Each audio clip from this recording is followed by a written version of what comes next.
Islamic হইতে হবে। ওনাকে আমরা ভালোবাসি, উনি ওয়ার্ল্ড ওয়াইজ একজন স্কলার, ফেমাস, নোবেল বিজয়ী এবং অনেক বড় বুদ্ধিদীপ্ত একজন মানুষ। কিন্তু ওনার ভিতরে আলহামদুলিল্লাহ ওনার সম্বন্ধে আমার যদ্দূর স্টাডি, আমি ওনাকে একজন মাওলানার মতন দেখি।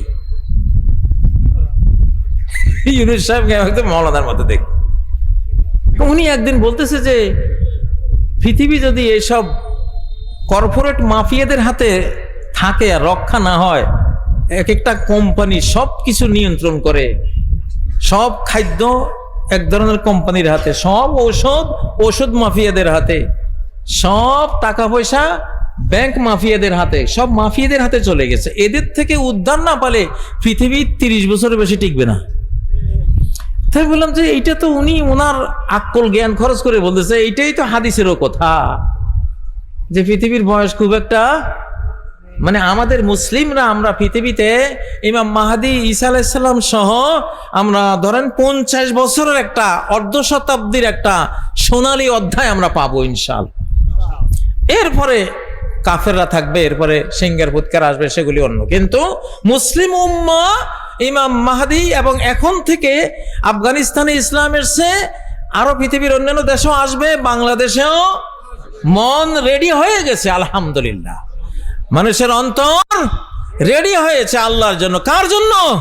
আল্লাহর জন্য। আল্লাহর জন্য রেডি হয়েছে।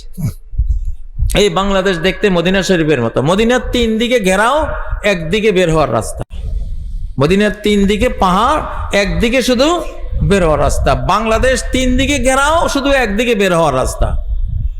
3 দিক কি? একদিকে হলো সাগর, একেবারে আপনাদের এই কক্সবাজার থেকে শুরু করে সেই খুলনা, বরিশাল, বাকেরগঞ্জ পর্যন্ত নদী আর সাগরের বেষ্টনী ঘেরাও, ঠিক না?